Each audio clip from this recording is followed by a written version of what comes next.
Hello दोस्तों, स्वागत है आप सभी का एक और वीडियो में। और इस वीडियो में आज हम बात करने वाले हैं, कुछ 3-4 किताब है मेरे पास, तो इन किताबों की वन बाय वन बात करने वाले हैं।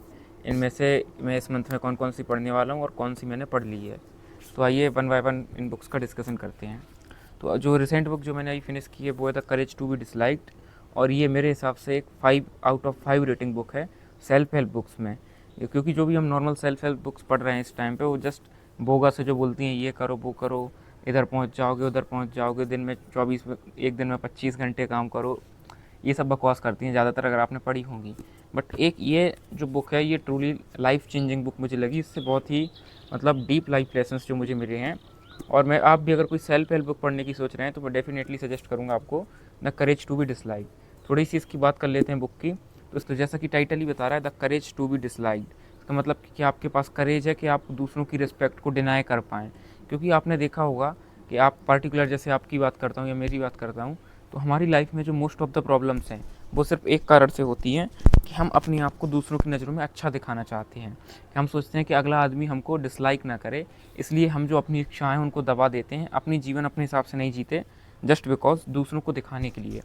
तो इसमें ऑथर बात करते हैं कैसी। इसमें एक फ़िलासफ़र होता है, ओल्ड फ़िलासफ़र होता है, और एक यंग बॉय होता है, यूथ, मतलब तो उन दोनों के बीच में डायलॉग का कन्वर्सेशन हो रहा होता है। तो उसमें एक एक कर यूथ बहुत इन्फीरियरिटी कॉम्प्लेक्स से गुजर रहा होता है। बोलता है कि ना तो मैं किसी से फ्रेंडशिप कर पाता हूँ और मैं बहुत इन्फीरियर फील करता हूँ। मेरे पेरेंट्स जो हैं वो मुझे मेरे बड़े भाई से कंपेयर करते हैं कि तुम उसके जैसे नहीं हो, और लाइफ में जो जो प्रॉब्लम्स हैं तो उसका फिलोसफर सॉल्यूशन बताता है कि कैसे मैंने इनको ओवरकम किया। तो एक बहुत ही प्रैक्टिकल बुक है, मतलब ऐसा नहीं है कि सिर्फ थ्योरी थ्योरी की बात कर रहे हो। और भी इसमें बहुत अच्छे अच्छे टॉपिक्स की बात की है। जैसे कई बार हम लोग कोई बचपन में या कोई ट्रॉमा के चलते हमको बड़े में बहुत मतलब परेशान करता है, ट्रॉमा याद आता है, तो उसके बारे में बात करते हैं कि ये ट्रॉमा हम एक एक्सक्यूज़ की तरह कैसे इस ट्रॉमा की वजह से अपने काम नहीं करते हैं, अपनी ड्यूटीज से बचने की कोशिश करते हैं। और भी अदर चीज़ें हैं। एक इसका टोटल आउटलाइन ये है इस बुक की कि all problems are interpersonal problems. कि जो भी हमारे जीवन में प्रॉब्लम्स है वो सिर्फ इंटरपर्सनल, आपस में दो लोगों के बीच में हमारी रिलेशनशिप की प्रॉब्लम है। हम दुखी हैं तो इसलिए है कि या तो कोई हमें पसंद नहीं कर रहा, या हम कोई को पसंद कर रहे हैं वो हमको नहीं कर रहा है, हमारी कोई बात नहीं मान रहा, या हम किसी तरीके से जीना चाह रहे हैं और लेकिन हम अपने किसी पेरेंट्स, सोसाइटी, फ्रेंड्स के चक्कर में अपने हिसाब से नहीं जी पा रहे हैं। तो इस सारे इशू को ये बुक एड्रेस करती है। और मैं इस बुक को बहुत ही स्ट्रांगली सजेस्ट करूँगा आप सही व्यूअर्स को। तो ये बुक थी जो मैंने अभी रिसेंटली फिनिश की है। इसके बाद बात करते हैं कि अभी ये मई का महीना चल रहा है, तो मई में मैं कौन कौन सी बुक पढ़ने वाला हूँ। तो अभी मैंने इस मंथ के लिए 3 बुक सेलेक्ट की है, मैं ये 3 फिनिश करने वाला हूँ। जिसमें पहली बुक है द मिडनाइट लाइब्रेरी। इसकी बात कर लेते हैं। ये मैंने हाँ, तो इस बुक का आउटलाइन ये है कि जैसे आप सोचिए कि आप मरने वाले हों, आप अपने जीवन में बहुत ज़्यादा सैड हैं और आप मरने वाले हों, आप अपने लाइफ में सेटिस्फाइड नहीं है कि मैं ये कर सकता था, वो कर सकता था, बट मैं कुछ नहीं कर पाया। मैं सिर्फ दूसरों को चक्कर में कि लोग क्या सोचेंगे, या मैं ये करना चाहता था, वो करना चाहता, कुछ नहीं कर पाया। तो ऐसी एक लड़की इसमें नोरा होती है, उसकी कहानी है। मैंने ये बुक पूरी पढ़ी नहीं है, जितनी पढ़ी उसका बता रहा हूँ। तो वो मरने वाली होती है।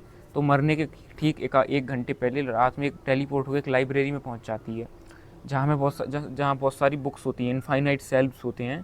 तो उधर हर एक बुक जो होता है वो बताता है कि अगर वो कोई बुक को उठाती है तो वो उसका ये रहता है कि जो उसको रिग्रेट है अपनी लाइफ में, जैसे उसका रिग्रेट होता है कि मैं इस पर्सन से मैरिज करती या शादी करती, तो वो बुक को उठा के वो वाली लाइफ जी सकती थी। तो वो देखती अगर मैं ये डिसीजन ले लेती पास्ट में तो क्या होता।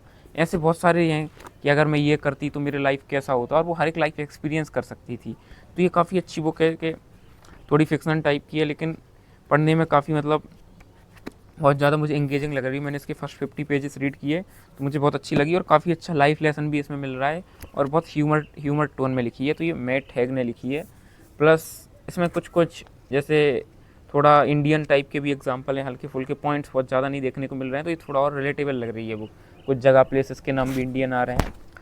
तो ये बुक मैं काफ़ी मुझे अच्छी लगी। 50 पेज पढ़ के भी मैं आपको 100% सजेस्ट करूँगा कि ये आप लोग चाहें तो पढ़ सकते हैं। बहुत अच्छी, बहुत डीप लाइफ लेसन आपको दे सकती है। मुझे भी काफ़ी अच्छी लग रही है।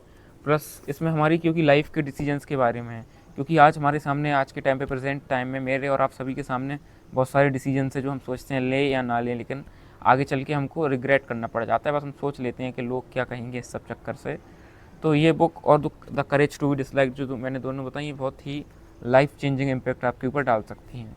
इसके बाद जो 2 बुक मैंने सेलेक्ट की है इस मंथ के लिए, वो है एक ये बिग मैजिक, ये लिखी है एलिजाबेथ गिलबर्ट ने। तो ये बुक है ऑफ क्रिएटिविटी। ये क्रिएटिविटी के ऊपर है कि अगर आप एक बहुत क्रिएटिव पर्सन हैं और आप अपनी क्रिएटिविटी को डिस्कवर नहीं कर पा रहे अच्छे से, आपको आर्ट पसंद है और भी अदर फील्ड्स में अगर कोई क्रिएटिविटी पसंद है, लेकिन आप उसको परस्यू नहीं कर पा रहे हैं, आप कंफ्यूज हैं कि करना चाहिए या नहीं करनी चाहिए, तो उसके ऊपर ये काफ़ी अच्छी सेल्फ हेल्प टाइप की बुक है और ये डेफिनेटली मैं रिकमेंड करूँगा, क्योंकि मैंने इसके रिव्यूज़ पढ़े और काफ़ी सही चीज़ें, तो बहुत मुझे काफ़ी सही लगा और ये मैं पढ़ने वाला हूँ। इसके बाद नेक्स्ट बुक है चेतन भगत जी की वन इंडियन गर्ल। तो अभी तक मैंने चेतन भगत जी का नाम तो बहुत सुना है, बट उनकी कोई नोवेल्स या नोवेला पढ़ी नहीं है, तो मैंने सोचा क्यों ना इस मंथ से स्टार्ट करें। तो ये मेरा इस बुक के साथ डेब्यू होने वाला है, तो वन इंडियन गर्ल, तो इस मंथ में ये पढ़ूँगा। अगर ये दोनों फिनिश हो जाती हैं होपफुली, तो उसके बाद ये कंप्लीट करूँगा और देखते हैं चेतन भगत जी की कैसी निकलती है बुक। तो यही 4 बुक थी जिसमें से मैंने इनकी सबके रिव्यू भी आपको बताया और आप चाहें तो डेफिनेटली ट्राई कर सकते हैं। अगेन एट लास्ट मेरा एक ही ओपिनियन है कि आप अगर सोच रहे हैं कोई सेल्फ हेल्प बुक की सोच रहे हैं, तो डेफिनेटली आप करेज टू बी डिसलाइक्ड उठा सकते हैं। अगर आपने atomic habit, psychology of money, इस टाइप की कुछ बुक, या फिर the power of subconscious mind, the subtle art of not giving fuck, ये सब बुक अगर पढ़ी हैं, तो फिर आपको डिफरेंस दिखेगा कि वो बुक में और इस बुक में क्या डिफरेंस है। तो ये ट्रूली आउटस्टैंडिंग बुक है, इसलिए मैं अगेन एंड अगेन सब चाहता हूँ कि सब कोई इसको पढ़े, मैं ये सबको सजेस्ट करना चाहता हूँ। क्या प्लस ये बुक भी मुझे काफ़ी अच्छी लग रही है, तो ये दोनों आप ट्राई कर सकते हैं अगर आप चाहें तो। बाकी जो होगा वो आप इस मंथ के एंड में देखेंगे, जब इनका मैं पढ़ता जाऊँगा तो इनका रिव्यू भी करता जाऊँगा। तो तब तक के लिए बाय बाय, मिलते हैं अब नेक्स्ट वीडियो में।